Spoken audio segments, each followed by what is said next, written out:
Alors vous allez me dire, moi là je vous ai parlé de rêve. Allez-y, foncez. Maintenant, je vais donner la parole à un monsieur. Vous allez l'écouter. C'est quelqu'un que j'apprécie énormément. Je vous donne son background. Ce monsieur est arrivé en volontariat, l'équivalent du volontariat international, au Cambodge en 1975. Alors le Cambodge en 1975, pour certains, je resitue le contexte, c'est les Khmers rouges qui arrivent à Phnom Penh. Vous avez un film qui s'appelle La déchirure, de Killingsfield. Et dedans, vous voyez, c'est l'histoire d'un journaliste américain, c'est un film américain, donc d'un journaliste américain avec un journaliste cambodgien. Et puis ça se situe à ce moment-là, c'est une amitié entre ces deux hommes, mais ce qui est intéressant par rapport à la France, c'est que quand les Khmers rouges sont arrivés, tout le monde s'est réfugié, tous les étrangers et les amis des étrangers se sont réfugiés à l'ambassade de France. Je peux vous dire que tous ceux qui connaissent le Cambodge et qui aiment ce pays se souviennent, ici en France et là-bas, se souviennent de ce moment dramatique où tout le monde s'est retrouvé dans l'ambassade de France en 1975 et que les Khmers rouges ont dit « Nous allons rentrer dans l'ambassade et tuer tout le monde si vous ne nous livrez pas les Cambodgiens qui sont ici. » Et là, vous avez quelque chose qui s'est passé. La police française a dû faire sortir les Cambodgiens. Donc, on voit ça dans ce film. Je peux vous dire que tout le monde a été marqué quand vous étiez dans l'ambassade. Moi, j'ai une liste de gens que je connais personnellement et qui étaient là. Et parmi ces gens-là, il y avait Frédéric Bennoliel. Et en 1900, donc déjà, c'est une expérience très forte de l'Asie. Et en 1978, il est le premier à être rentré au Vietnam pour monter une joint venture avec bioMérieux. C'était les premiers investissements français au Vietnam communiste. Et puis, ensuite, c'est quelqu'un qui s'est passionné par l'Asie. Il a appris le japonais. Il est devenu patron de bioMérieux pour l'ensemble de l'Asie. Et puis, il y a quelques années, il est revenu en France. Il est devenu le directeur des relations internationales du CNRS. Et je le connais depuis de nombreuses années. Et aujourd'hui, c'est un monsieur qui est à la retraite, mais il n'est pas à la retraite.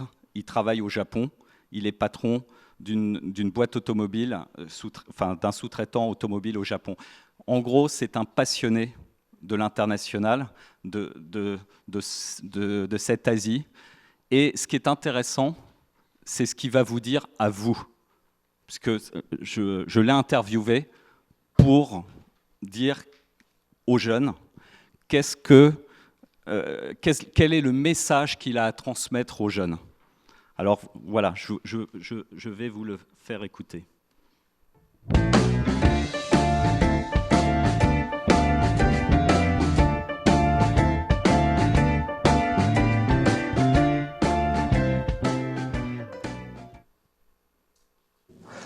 Bonjour Frédéric. Bonjour. D'abord, une première question. Comment êtes-vous arrivé en Asie?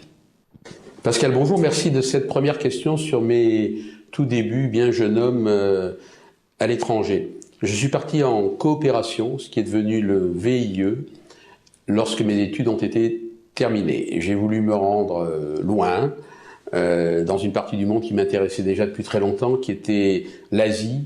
Et on m'a proposé un poste qui était d'ailleurs peu convoité pour une raison bien simple. C'est non seulement que c'était loin, mais surtout qu'au Cambodge, à l'époque, il y avait la guerre.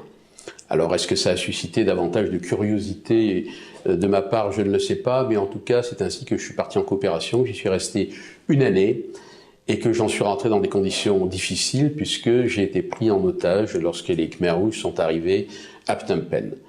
Cela ne m'a pas découragé puisque j'ai voulu continuer à retourner dans cette partie du monde où j'ai passé un grand nombre d'années.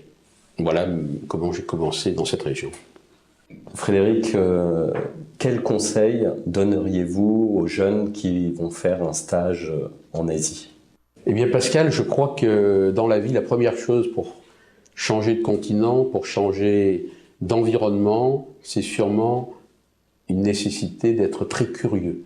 Donc mon premier conseil, ma première remarque, ce serait de dire, si vous n'êtes pas curieux de ce qui se passe au-delà de votre périmètre, eh bien, il ne faut pas partir. Et si vous l'êtes, alors il faut absolument partir en faisant preuve en même temps sûrement de réserve, sinon vous n'apprendrez pas grand-chose et vous paraîtrez arrogant.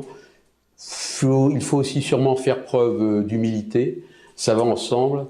Et il dit d'une autre façon, ouvrir très grand les yeux, en mettant entre parenthèses, au moins pendant quelque temps, sa propre culture, afin de bien comprendre ou d'essayer de bien comprendre l'autre et d'arriver à un équilibre entre ce que l'on est, ce que l'on veut devenir et ce qu'on peut apporter aux autres, et surtout, dans un premier temps, apprendre des autres. C'est cette synthèse peut-être qui est la plus importante et qui démarre sur cette notion de curiosité de l'autre. Quelles sont les qualités que vous recherchez pour un recrutement d'un jeune lorsque vous cherchez à le recruter pour travailler en Asie? Les qualités requises, il y en a sûrement beaucoup, mais enfin il en faut quand même un minimum. On a parlé de curiosité, je pense que les qualités que l'on pourrait citer sont sûrement des compléments à cette nécessité première de curiosité. Je crois que la personne doit être évidemment disponible. Disponible de son temps, disponible de son avenir, au moins jusqu'à un certain point, et surtout disponible dans sa tête de se trouver confronté avec une culture différente, avec des gens très différents, et puis une nourriture différente, autant de choses qui font que l'adaptation est nécessaire. Il faut aussi être très travailleur, parce que si vous êtes un peu trop dilettante, vous ne serez pas apprécié de vos interlocuteurs, vous apprendrez moins, vous perdrez votre temps, et puis vous ferez perdre celui des autres aussi.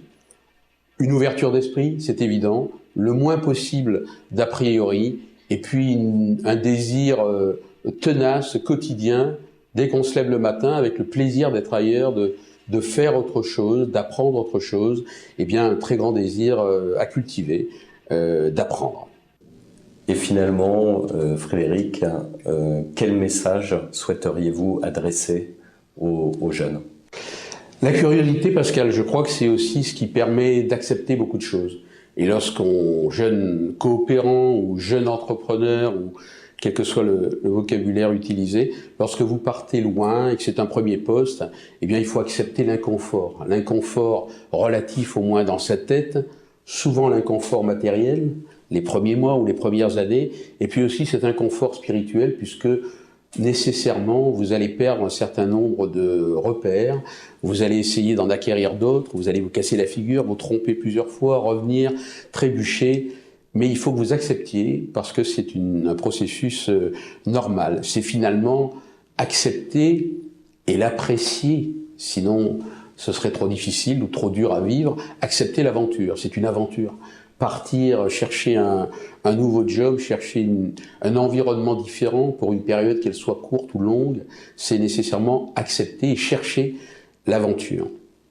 Et puis je crois que lorsque cette aventure se passe bien, que vous avez beaucoup appris, que vous avez au moins un petit peu donné aux autres, qu'il y a eu cet échange, qui vous a donné envie de continuer, eh bien vous y avez gagné, chacun y a gagné, vous y avez gagné en force, sûrement en flexibilité, puisque vous avez essayé de comprendre autre chose, et finalement vous avez un peu ouvert la porte à l'imagination, et le business c'est aussi l'imagination, c'est aussi une conquête de marché, c'est aussi une réflexion sur comment faire grandir les gens avec lesquels vous travaillez dans l'intérêt de chacun, et je trouve que sans être grandiloquent, c'est quelque chose de noble et d'intéressant, qui, moi, en tout cas, a bien jusqu'à présent rempli ma vie, et j'espère que ça va continuer encore un peu.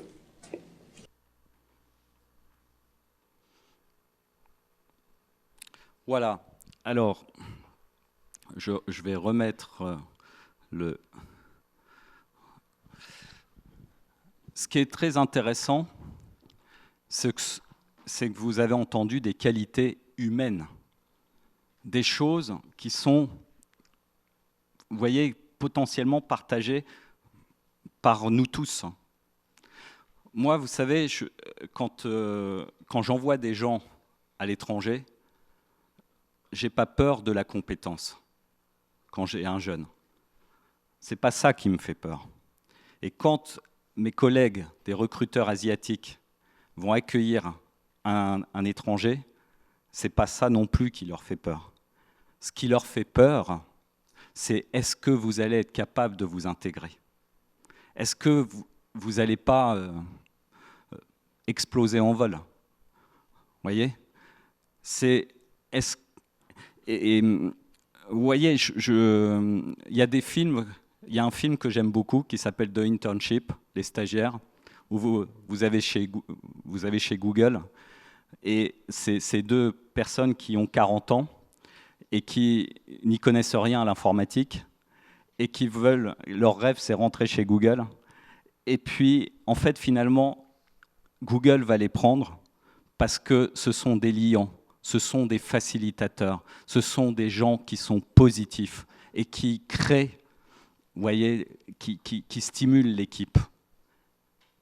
Et là, le problème qu'on a quand on envoie des jeunes et des moins jeunes à l'étranger, c'est on se dit, est-ce que la personne que j'envoie, parce qu'on sait que c'est pas facile d'être dans une autre culture. Moi, je suis marié à une Espagnole et déjà, on a des problèmes de communication alors que ça fait 20 ans qu'on est mariés. Donc, vous imaginez quand on part à l'étranger. Donc, la question qu'on se pose, est-ce que cette personne qui va partir ou qui va arriver, est-ce que cette personne va être un nœud de problème pour moi ou va me solutionner mes problèmes? Voilà. C'est pour ça qu'il insiste énormément sur les aspects humains. C'est très, très important. Donc,